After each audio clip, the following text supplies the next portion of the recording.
Bueno, buenas tardes, profesor Andrés. Hoy pues, le venimos a hablar de la teoría de Kant que se ve reflejada en su libro La crítica a la razón pura. Pues bueno, para introducirnos en el tema, pues lo veremos con una ley, que es la segunda ley de Newton, que dice, en cambio de movimiento, el cambio de movimiento es directamente proporcional a la fuerza motriz impresa y ocurre según la línea recta a lo largo de la actual, aquella fuerza que se imprime. Así que, pues bueno,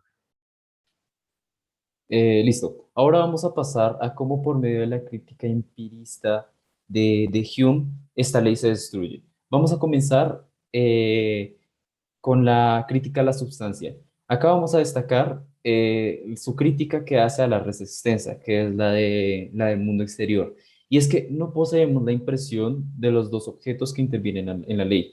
Solo podemos ver sus accidentes, su color, su forma, etcétera, mas no percibimos una unión de estos accidentes y por ende no podemos percibir su sustancia.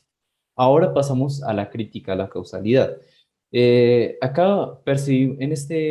esta ley percibimos contigüidad, prioridad y conjunción constante, pero no existe una conexión necesaria entre la causa y el efecto. No podemos decir que de una acción que es que se ejerza una fuerza sobre un objeto, exista un efecto, que es que el objeto tenga determinada aceleración.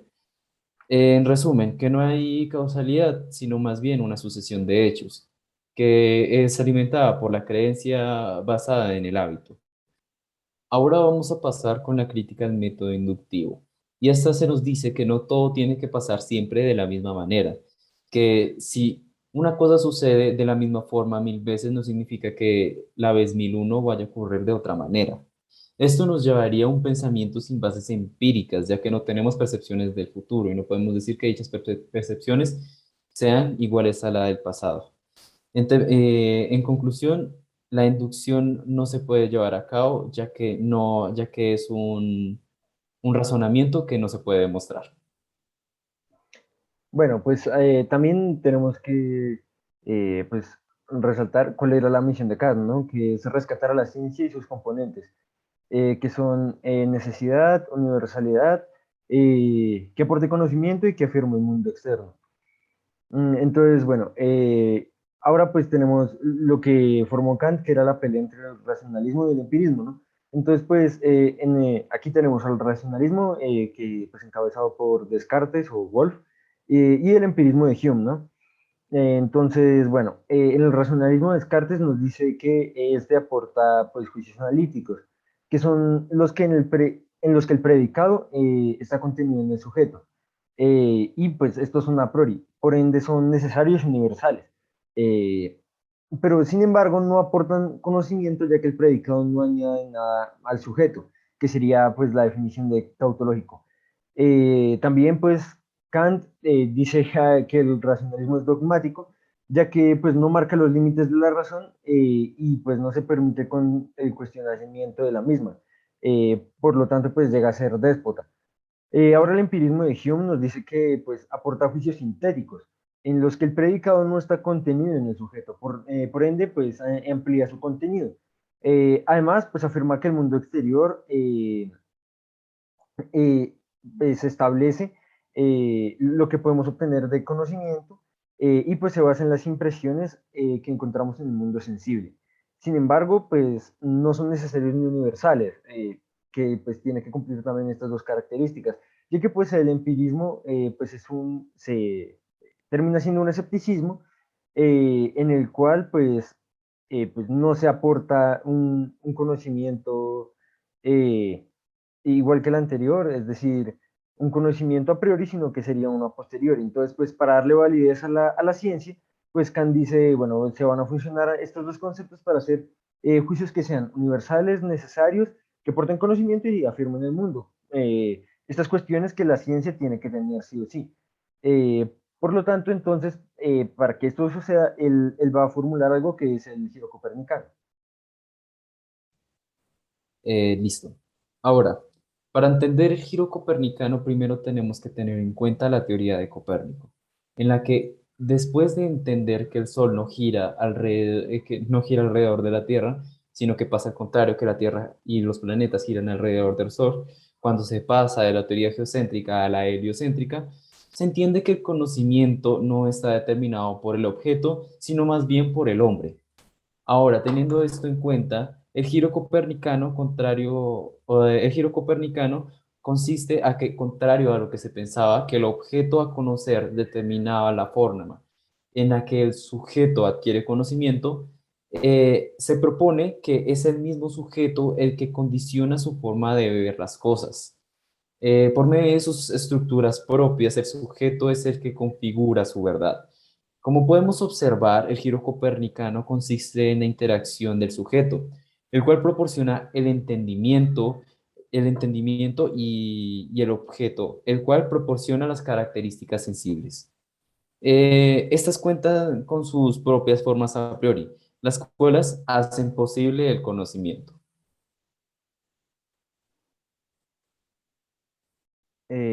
Bueno, así que, pues, después de tener explicado este giro copernicano, ¿no? Eh, Así que tenemos las formas a priori de la sensibilidad y las formas a priori del entendimiento.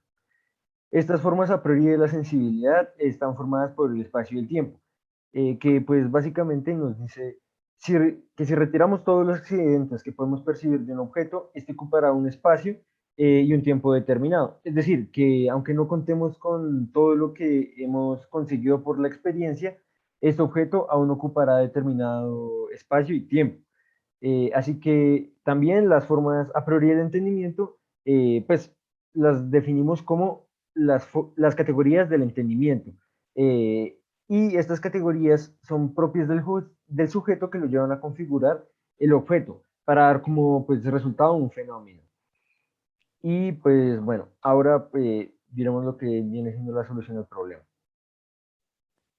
Listo. Entonces, ya teniendo todo esto en cuenta, se podría decir que ya podríamos dar a la solución del problema que plantea Kant desde el principio. Eh, Primero, podemos rescatar la ciencia debido a que poseemos un entendimiento objetivo, puesto a que contamos con las mismas categorías trascendentales y por ende recibimos la realidad de la misma manera. Con lo mencionado anteriormente, podemos llegar a juicios necesarios y universales, ya que contando con las mismas categorías del entendimiento, comprendemos de la misma manera el mundo. Por otro lado, explicamos la validez del método inductivo y la causalidad, ya que por medio de la relación objeto sensible, entendimiento y razón, podemos realizar ciertas conclusiones de intuiciones que podemos obtener en la comprensión mediante nuestras categorías trascendentales. Esta capacidad de razonamiento nos lleva a entender la causalidad como categoría, ya que podemos relacionar una serie de fenómenos que ocurren en un determinado orden o de alguna determinada manera. Asimismo, podemos dar validez al método inductivo, ya que por medio de las categorías del entendimiento podemos llegar a asumir que un evento ocurrirá siempre de la misma manera. Con esto ya podemos validar la ciencia con todos sus componentes y por ende las leyes de la física. Bueno, pues siendo así, vamos a retomar con lo que iniciamos, que es la segunda ley de Newton, que por si no se recuerda, es el cambio de movimiento es directamente proporcional a la fuerza motriz impresa eh, y ocurre según la línea recta a lo largo de la cual aquella fuerza se imprime.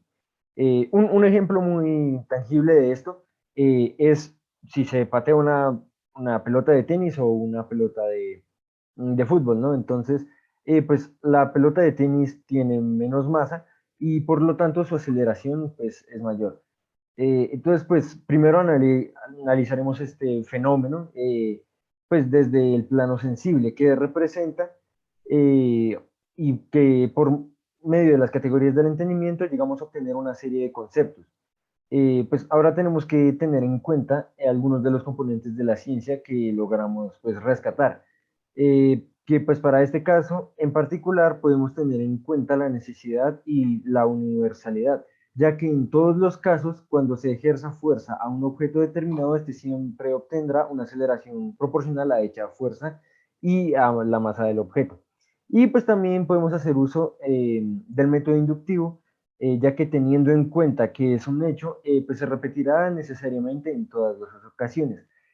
Así que podemos concluir que siempre sucederá de esta manera.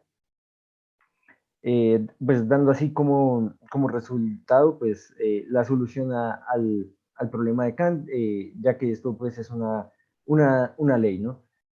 Así que bueno, esa sería la teoría de Kant y pues muchas gracias por su atención.